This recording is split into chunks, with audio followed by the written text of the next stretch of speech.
It was a bright summer day. The pool was full of life. Children laughed as they splashed in the water. Parents sat under umbrellas, talking and sipping cold drinks. Everyone looked relaxed, everyone except one woman. She wore big dark glasses, shiny earrings, and a long white hat. Her name was Mrs. Clayton. She always acted like she owned the place. She liked being seen. She liked being in control. But today, her eyes were fixed on one man. He sat alone at the far end of the pool. He was tall, calm, and quiet. He wore simple clothes, a gray t-shirt, black shorts, and sunglasses. He had a book in his hands. He wasn't bothering anyone. He just sat there, reading. But to Mrs. Clayton, something didn't feel right. She frowned. "Who is he?" She whispered to the woman next to her. "I don't know," the woman replied. "I've never seen him before," Mrs. Clayton said, crossing her arms. "He doesn't look like he belongs here." The woman said nothing. Mrs. Clayton stood up, adjusted her hat, and walked over to the front desk. Her heels clicked loudly on the tile floor. "I want to report something," she said to the young man working there. "Is everything okay, ma'am?" he asked politely. "There's a man by the pool," she said in a sharp voice. "He's not one of us. I've never seen him here. And this is a private property, correct?" The young man looked confused. "Do you mean the man reading a book?" "Yes, him," she snapped. "Call security." "Ma'am, he's not doing anything wrong." Mrs. Clayton narrowed her eyes. "You don't know who he is. He could be dangerous. Just do your job." The staff member hesitated but finally picked up the phone. By the time the call ended, Mrs. Clayton had already walked back to her seat, smiling proudly, like she had won something. The man with the book hadn't moved. He turned a page calmly. He didn't seem worried. He didn't even look up. But a few people around him had started whispering. Some stood up. Others watched from behind their sunglasses. Minutes later, 2 security guards walked in through the gate. They looked around. Then one of them, a short man with a radio on his belt, walked toward the man by the pool. "Excuse me, sir," he said. The man looked up slowly, lowering his sunglasses. "Yes. We need to see your ID, please," the guard said. The man didn't move at first. He looked at the security guard. Then he looked around. He saw Mrs. Clayton watching from the corner of her eye. She had a smirk on her face. People were silent now. Even the kids had stopped splashing. The man closed his book slowly and placed it on the chair beside him. He reached into his pocket, but then paused. He looked at the security guard and said in a calm voice, "You don't know who I am, do you?" The guard blinked. "No, sir. We were told you might not belong here." "By who?" the man asked, though he already knew the answer. The guard glanced at Mrs. Clayton. The man nodded slowly. He looked disappointed, but not surprised. He stood up. He was taller than the guard, stronger too, but he didn't raise his voice. He didn't make a scene. "I understand," he said. "Do you have an ID?" the guard asked again. The man looked at him, then smiled just a little. "I think you should call your manager," he said. The guard looked confused. "Why?" "Because this conversation is about to change." Mrs. Clayton stood up. "Why don't you just leave?" She shouted across the pool. "You're making everyone uncomfortable." The man looked at her for the first time. "I think the only one uncomfortable is you," he said. Gasps came from a few guests. Some even smiled behind their hands. The security guard looked nervous now. "I'll make the call," he said, stepping away with his radio. The man sat down again, picked up his book, turned the page. Mrs. Clayton sat down too, but her smile was gone. Something felt off now. Something felt wrong. The crowd waited. The air was heavy. And the truth? The truth was walking toward them, quietly, but with power. The pool was no longer peaceful. People weren't swimming anymore. The kids were sitting at the edge watching. Parents whispered to each other. Everyone was looking at the same man, the man with the book. He didn't look angry. He didn't look scared. He just turned another page and waited. The security guard stood near the gate, holding his radio. He was talking to someone, and his face was changing. His voice was low, but the panic in his eyes said more than words ever could. The other guard walked back and forth. He kept looking at the man and then at Mrs. Clayton. She was still sitting with her chin up and arms crossed. She whispered to the woman next to her, "I don't care what story he tells. He's not one of us. I've lived here 10 years. I know everyone." But her voice wasn't as confident as before. Near the snack bar, a young man asked quietly, "What's going on?" "Some lady called security on that guy," a woman replied. "Said he didn't belong here." "Did he do anything wrong?" "No, he was just reading." More people whispered. Some were confused. Some were angry. But no one was laughing anymore. A teenager with a phone quietly started recording. Back near the chairs, the man with the book looked up again. He took off his sunglasses and placed them beside him. His eyes were kind, calm, but there was something strong in his face too, like he'd been through this before. The security guard ended his call and slowly walked back. "Sir," he said, "would you mind coming with me to the front office?" The man stood up again. "Why?" "There's been some confusion," the guard said, trying to stay calm. "Our manager is on the way. He'd like to speak with you." "Of course," the man said. But before he could take a step, someone in the crowd asked loudly, "Why should he go anywhere? What did he do?" The question cut the silence like a knife. Mrs. Clayton turned around. "Excuse me," she said.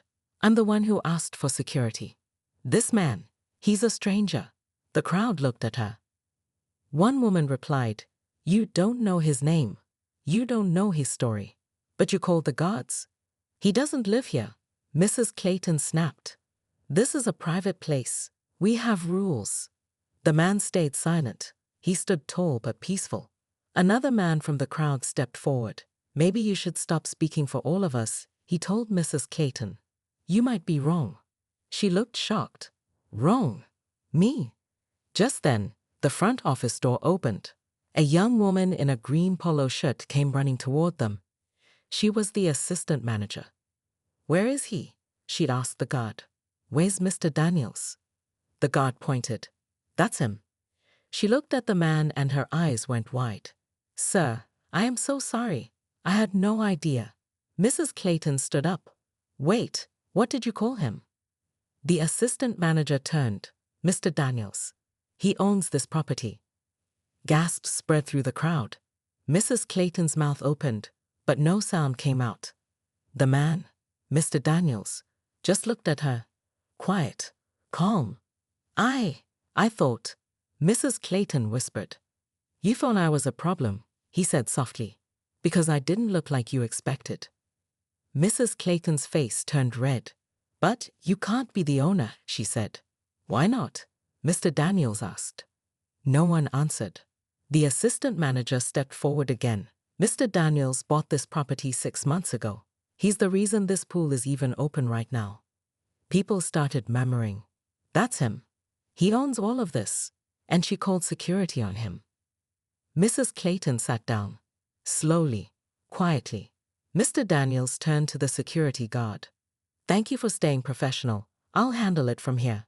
The guard nodded and stepped back. Mr. Daniels looked around. People were still watching, waiting. He looked at the water, then at the families, the children, the teenagers with phones. He knew this moment mattered, and he was ready to speak. The pool was silent. Everyone waited for Mr. Daniels to speak. He stood near the edge, calm and steady. His book was still on the chair behind him, forgotten now.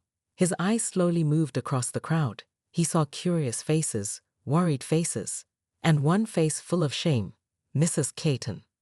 She sat with her head down now, pretending to check her phone, but her hands were shaking. Mr. Daniels took a deep breath. "I wasn't going to say anything today," he began, his voice calm but clear. "I came here to relax, to sit by the water, to enjoy the place I helped build."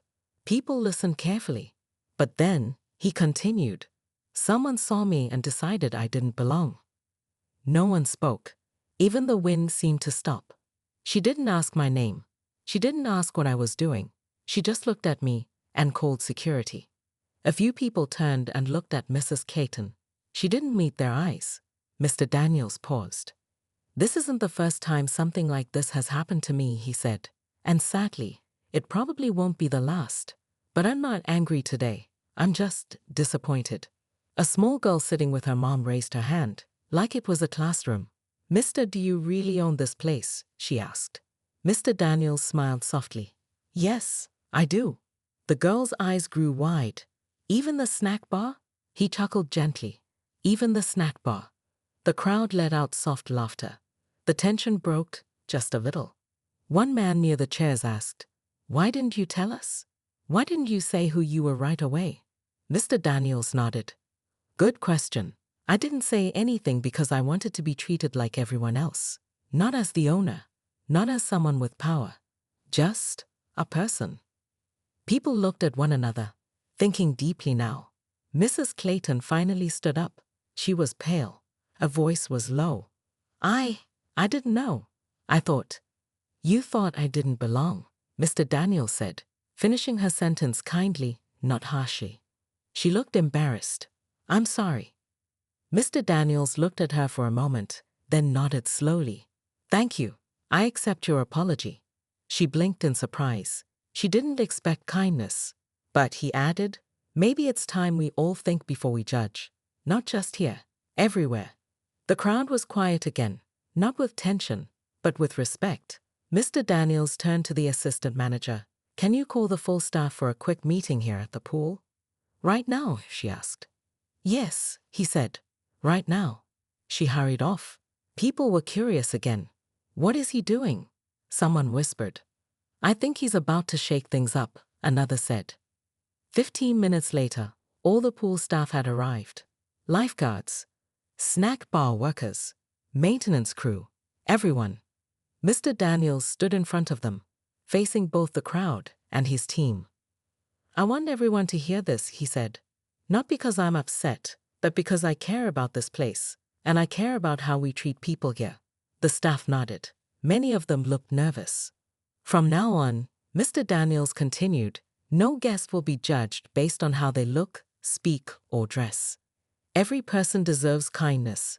Every person deserves respect. He looked straight at his staff. If anyone, guest or employee, is treated unfairly again, I want to know. I'll handle it personally. The crowd clapped softly. One of the young lifeguards raised his hand. Sir, I'm sorry. We didn't know who you were. Mr. Daniels smiled gently. That's okay. Now you do. And now we move forward. A teenage boy near the pool leaned to his mom and whispered, He's cool. She nodded. He's strong without yelling. Mr. Daniels turned to leave, but someone called out, Wait, why did you buy this place in the first place? He paused, then turned back. I used to swim in this pool as a kid, he said. Back then, I had to leave early sometimes. I wasn't always welcome. Some people made me feel small. The crowd listened closely. So when I grew older and had the chance to buy the property, he said, I did, not to prove anything, but to create a place where no one would feel small ever again. That line hit hard. A few people teared up. Even Mrs. Clayton looked emotional. He gave one last look around the pool. Then he nodded and walked back to his chair. He picked up his book and turned the page. The next morning, the pool felt different. It wasn't the water. It wasn't the chairs or the sun. It was the people. Whispers spread through the neighborhood like wind in the trees. Everyone was talking about what happened, about the quiet man with the book. The man they thought was just another guest, but who turned out to be the owner. Kids told their friends. Parents told their neighbors. Some said, Did you hear what Mrs. Clayton did? Others said, Did you hear how calmly he handled it? People were still shocked. But something else was growing too. Respect. Mrs. Clayton stayed inside all day. She didn't go to the pool. She didn't answer calls. She felt embarrassed. Not just because she was wrong, but because she was watched by everyone. And she knew it. Her friend, Mrs. Green, came by in the afternoon. Come on, Mrs. Green said, knocking on the door. We all make mistakes. Mrs. Clayton opened the door slowly. I didn't just make a mistake, she whispered. I judged him. I saw him, and I assumed the worst. Mrs. Green gave a small nod. Well, now you know. And now you have a choice. What choice? To grow. At the pool, Things were changing fast. The assistant manager put up new signs. They weren't about rules. They were about respect. One said, "Kindness is the first rule here." Another said, "Everyone belongs." Some people smiled when they saw the signs. Others raised their eyebrows. A few scoffed quietly. But no one took them down. Mr. Daniels didn't show up that day. He stayed away. He wanted people to talk, without his presence changing the way they acted. He wanted to see if they had truly listened. Later that evening, a young man named Eric walked into the office. He was one of the newer lifeguards. The assistant manager looked up. "Yes, I want to say something," Eric said. "About yesterday." She nodded. "Go ahead." "I froze," he said quietly. "I saw what was happening, and I just stood there. I should have said something." "You were nervous," she replied. "It's okay." "No," Eric said. "It's not okay. That man, Mr. Daniels, was treated like he didn't belong. And I just watched." The manager leaned forward. "Do you want to make it right?" He nodded. "Then be better starting now," she said. "Speak up next time. That's how change begins." Eric nodded slowly, then smiled. "Thank you." Meanwhile, across the neighborhood, Mr. Daniels sat in his quiet office. He wasn't angry. He wasn't sad. He was thoughtful. He looked at the old photo on his desk, one from his childhood. In the photo, he was just a boy, standing outside that same pool. In the background, people were swimming. But he wasn't allowed in that day. He remembered how that felt. Now he owned it. But what he wanted was bigger than ownership. He wanted hearts to change. The next day, something unexpected happened. A group of teenagers came to the pool with homemade signs. They didn't shout. They didn't protest. They just sat near the entrance with smiles and held up their signs. One read, "You belong." Another, "Everyone's welcome here." People stared. Some smiled. Some clapped. Some were confused. The assistant manager came outside. "What's going on?" she asked. A girl stood up. "We just wanted to help. After what happened, we felt like we needed to do something good." She smiled. "You're not in trouble. You're actually inspiring people." Mr. Daniels, standing at a distance behind a tree, watched quietly. He smiled to himself. The whisper of change was now becoming a voice. Later that afternoon, something even more surprising happened. Mrs. Clayton walked into the pool area. People turned to look. She was holding a tray of cookies. Nervously, she walked up to the assistant manager. Can I say something to the staff?" The manager hesitated, then nodded. "Go ahead." Mrs. Clayton took a deep breath. Her voice shook. "I judged someone because of how they looked. I thought I knew who belonged here and who didn't. But I was wrong." People listened. "I don't expect you to forgive me," she said. "But I want to be better. This tray is just a small start." She handed it to the staff and turned to leave. Before she could, someone clapped. Then another. And another. Soon, the entire pool was clapping. Mrs. Clayton blinked fast, tears forming.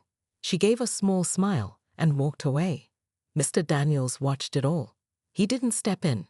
He didn't say a word. He just knew. Change was beginning. The next weekend, Mr. Daniels came back to the pool. He walked in quietly, like always. No suit, no fancy watch, no loud voice. Just his book and a calm smile. But this time, people looked at him differently. Not with suspicion. Not with fear. They looked at him with respect. Some nodded politely. A few even waved. Mr. Daniels smiled back and took a seat under his usual umbrella. He opened his book, but this time, he wasn't reading. He was remembering. Years ago, Mr. Daniels had been just a boy. He used to ride his bike past this very same pool. He would stop and peek through the fence. Kids were laughing, splashing, playing. But he never went in. Not because he didn't want to, but because he wasn't allowed. The old manager had told him, "This isn't a place for boys like you." He didn't understand at first. Then he did. Mr. Daniels' mother had held his hand tightly that day and said, "You're not the problem. Their thinking is." He never forgot those words. And from that day, He made himself a promise. One day, I'll own that place, and no kid will ever feel like I did. Back in the present, Mr. Daniels closed his book and stood up. He walked to the snack bar, where a few teens were working. One of them, a boy named Jordan, smiled nervously. "Hello, sir. Can I get you something?" "Just a bottle of water," Mr. Daniels said. Then he added, "How's the job treating you?" Jordan looked surprised. "It's good. I mean, it's better now." "How so?" Mr. Daniels asked kindly. Jordan lowered his voice. "Before, we were told not to talk too much to guests. Just take the order and move on. But now, things feel open. People smile more, even the staff.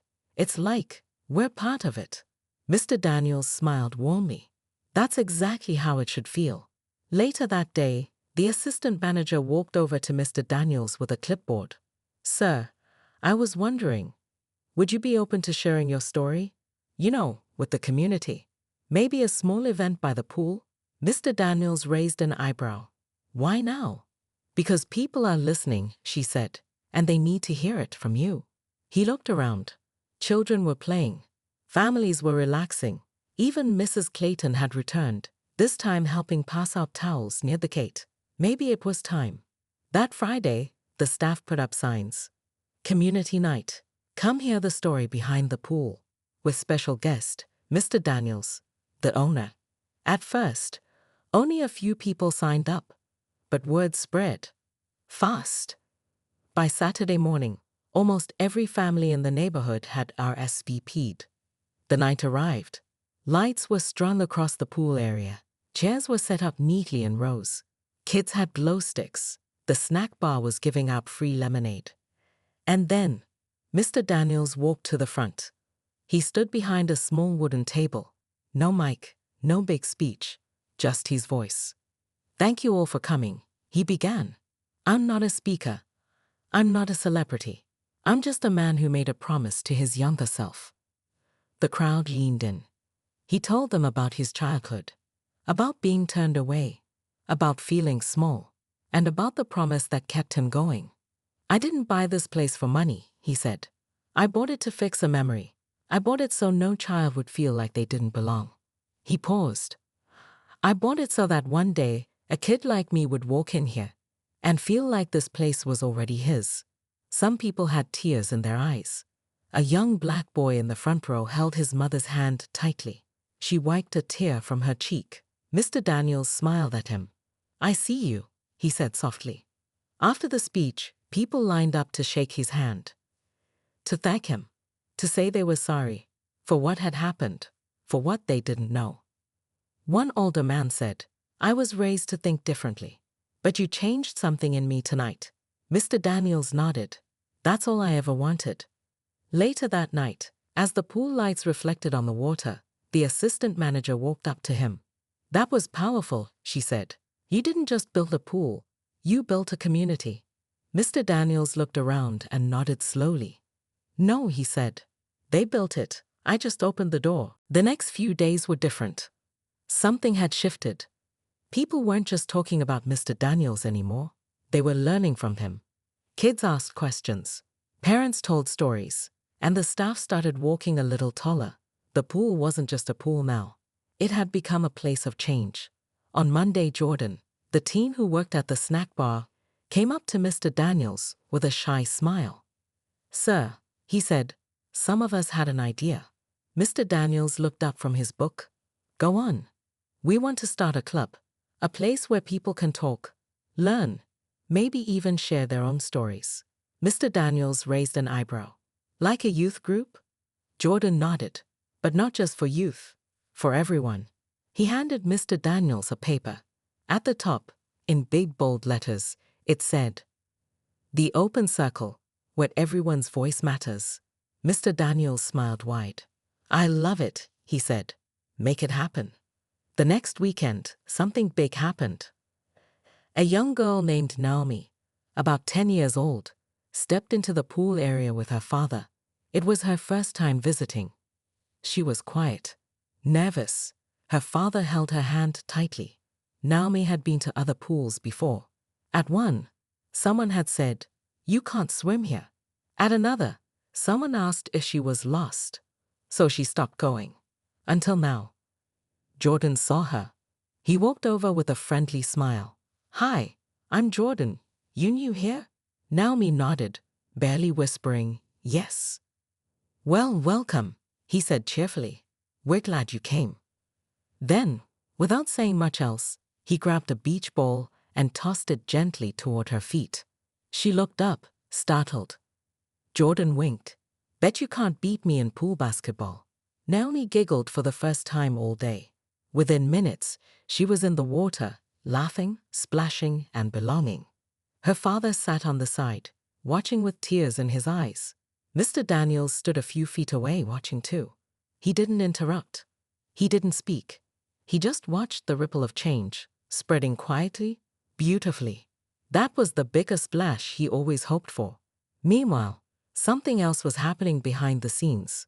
One of the pool board members, a quiet woman named Linda, was writing an article.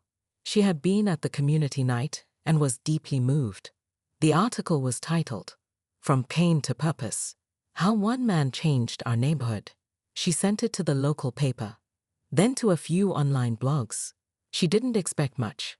But 2 days later, her phone wouldn't stop ringing. The story went viral. Thousands of people read it. Some wrote comments like, "This gave me hope. Why can't more places be like this? I wish I grew up with a Mr. Daniels." People from other towns, other states, even other countries started reaching out. They wanted to know more. Some asked to visit. Others asked for advice. One email simply said, "Thank you for reminding us of what kindness can do." Back at the pool, the Open Circle Club had its first meeting. People of all ages came. Teenagers, moms, grandparents, even Mrs. Clayton. They sat in a big circle under the sun, with no microphones and no rules. Just one question. What does it mean to belong? At first, no one spoke. Then a young boy raised his hand. "It means not feeling scared when you walk into a place." An older man added, "It means someone looks you in the eye and says, 'You matter.'" Mrs. Clayton took a deep breath. "For me," she said softly, "it means having the courage to say, 'I was wrong,' and being given a chance to make it right." Everyone nodded. Mr. Daniels sat quietly in the back, smiling.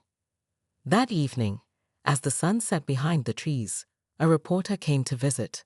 She walked up to Mr. Daniels and asked, "Sir, what would you say is the biggest thing you've learned from all of this?"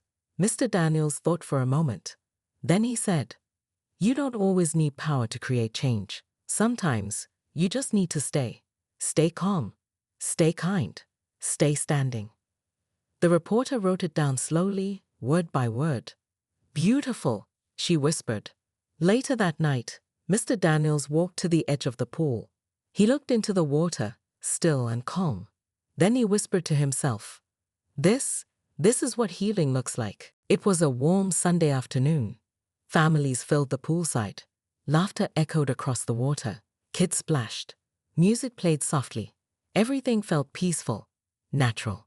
Mr. Daniels sat in his usual spot, under the big umbrella with his book. But today, he wasn't reading. He was watching. Watching how far this place had come, and how it had come full circle. Just then, a small girl ran up to him. It was Naomi, the same girl who once looked too afraid to even dip her feet. She now wore floaties and goggles and had the biggest smile on her face. "Mr. Daniels," she shouted. He smiled. "Yes, Naomi." "Look, I can swim now." She pointed proudly to the deep end. Mr. Daniels chuckled. "That's amazing. I'm proud of you." She giggled and ran back to the water, fearless and free. A few feet away, Jordan helped set up a new sign near the entrance. It read, "The Daniels Pool, open to all." Mr. Daniels saw it and felt a lump rise in his throat. He didn't ask for the name change. The community had done it themselves. "It's your name," they told him. "But it belongs to all of us now." Later that evening, there was a small celebration at the pool. Neighbors brought food. Teens from the Open Circle Club performed a short skit about inclusion. Even Mrs. Clayton spoke, standing tall with a microphone in her hand. I made a mistake, she said. I judged someone without knowing their story. But today, I know better. Thanks to Mr. Daniels, I'm learning. And I want to keep learning. The crowd clapped. A few people stood up to hug her. Mr. Daniels stood in the back, quietly proud. As the sun dipped low, painting the sky orange and gold, someone tapped Mr. Daniels on the shoulder. It was a teenage boy, one he didn't recognize. Sir, the boy said, my mom asked me to come find you. Is she okay? Mr. Daniels asked. She is now, the boy replied. She used to be scared to go places where she didn't feel welcome. But after hearing about this pool, she brought us here today, she said. She finally feels safe. Mr. Daniels looked over and saw the boy's mother sitting near the shallow end. She gave him a quiet, thankful nod. He returned the nod, eyes glistening. As the party ended and families packed up, one of the younger staff members came to him and asked, Mr. Daniels, what happens next? He smiled. We keep going, he said. We keep making room. We keep opening doors. She nodded. Do you think other places will follow? He looked at the stars starting to shine above the water. If enough hearts open, he said, yes, I believe they will. Later that night, when the pool had emptied and the last chair was folded, Mr. Daniels stayed behind. He walked slowly around the water's edge. This place had once been the symbol of what he couldn't have. Now, it was a place of healing, hope, and home. He sat one last time under the umbrella and looked out at the still pool. Then he whispered softly to himself, Little boy, we made it.